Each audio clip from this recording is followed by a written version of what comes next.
Issue of debentures में जो आज का टॉपिक है आपका issue of debenture for consideration other than cash.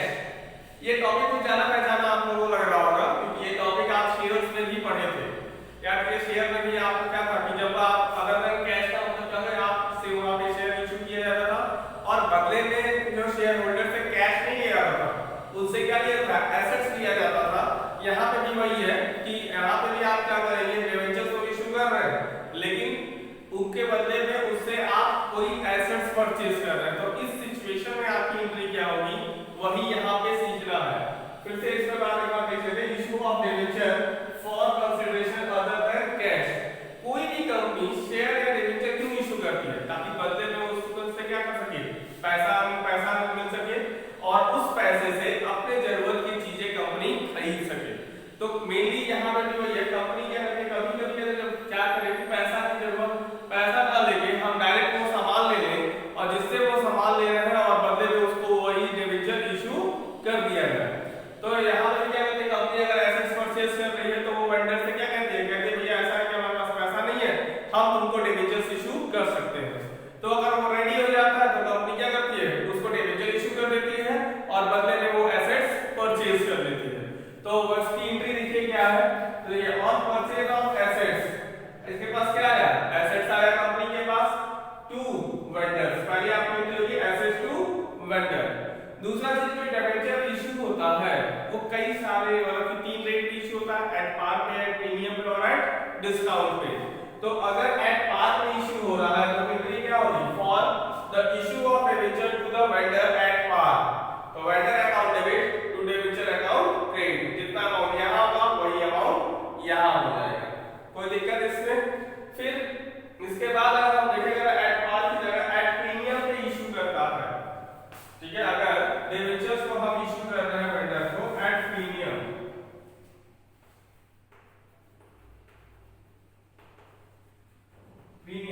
तो आपकी एंट्री हो जाएगी वेंडर टू डिबेंचर टू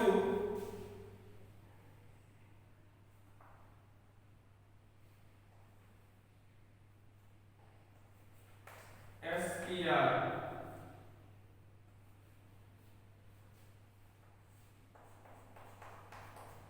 ठीक है, ये आपका सेकंड वाला हो जाएगा।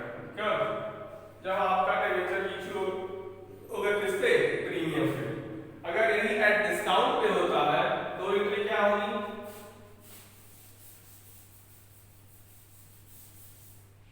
At discount.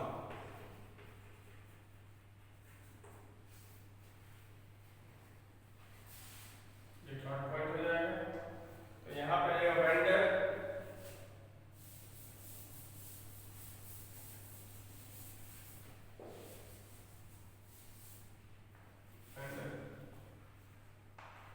Discount on issue of debenture to debenture.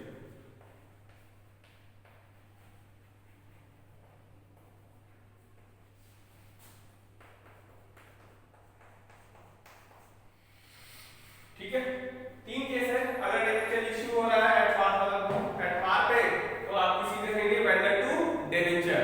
अगर एट प्रीमियम पे हो रहा है तो vendor to debenture to SPR. Discount पे हो रहा है तो vendor discount on issue of debenture to debenture account. यही सिंपल सी एंट्री है, कुछ है नहीं। जिस तरह से शेयर में आप लोग कैलकुलेट किए थे ना, यहाँ पे नंबर ऑफ शेयर्स, उसी तरीके यहाँ पे भी नंबर ऑफ डिबेंचर्स आपको उसी तरीके से कैलकुलेट करना है। आइए कुछ क्वेश्चन कर लेते हैं ताकि आपको और क्लियर हो जाए। Page number question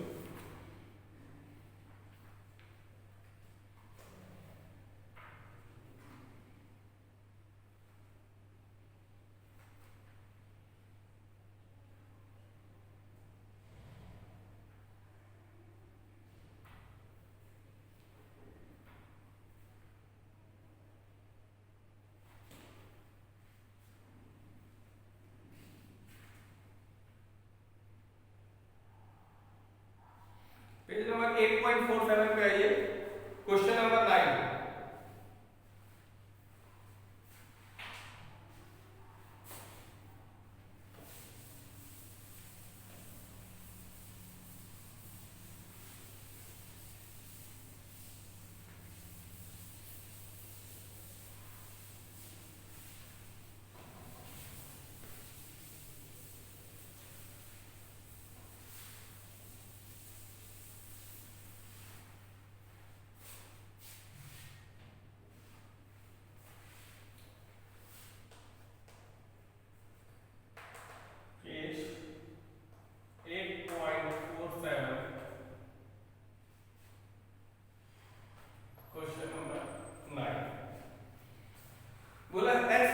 purchase assets of book value 10,45,000 from Y company. X ने कब परचेज किया, कितने का, 10,45,000 का एसेट्स, किससे, Y कंपनी से. It was agreed that purchase consideration be paid by issuing 14% debenture of 100 each. और ये क्या नहीं है, जो उसको पेमेंट करेगा वो कैश का पे करके क्या करेगा, डिबेंचर इशू करेगा 14% डिबेंचर 100 ईच का. Assume debenture had been issued at par, at premium और at discount.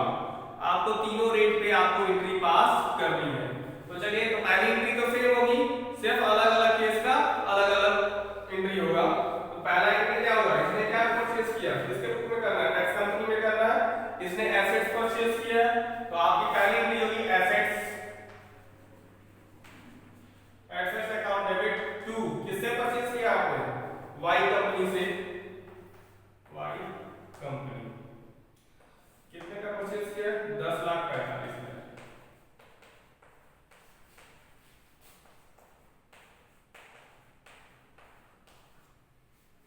ठीक. अब दूसरी एंट्री क्या होगी, जो उसने एट पार वाला, यहां पे पहली एंट्री होगी, दूसरी एंट्री एट पार. ठीक है, एट पार के केस में, केस 1, तो Y company to 14% division,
number of debentures निकाल रहे हैं. तो नंबर ऑफ डिवेंचर्स निकालने का तरीका क्या है, देखिए यहाँ पे number of debenture equal to 10,45,000 divide by debenture 100 रुपए का था और 10 रुपए आपका प्रीमियम है, तो कितना हो गया, 110 रुपया हो गया. 110 से इसको डिवाइड कर दीजिए, 11 के टेबल में जाएगा.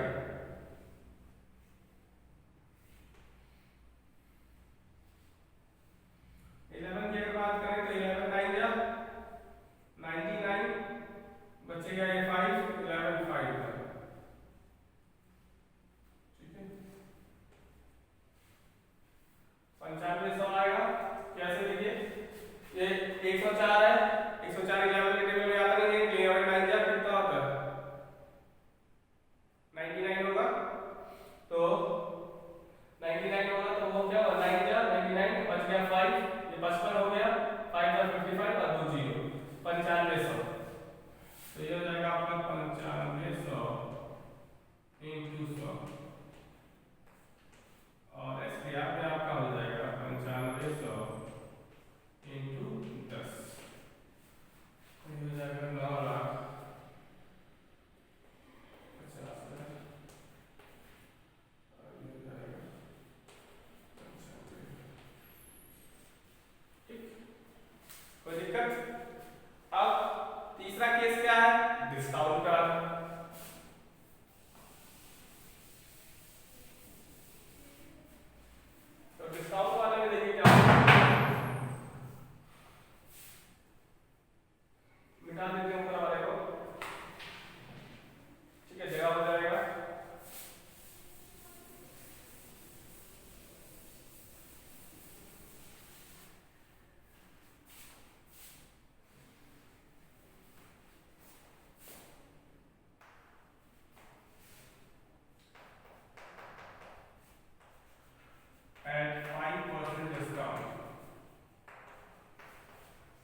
ये आपके तीनों केस हो गए।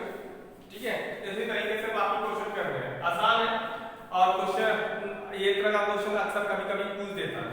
ठीक है, तो आप 10th 11th 12th 13th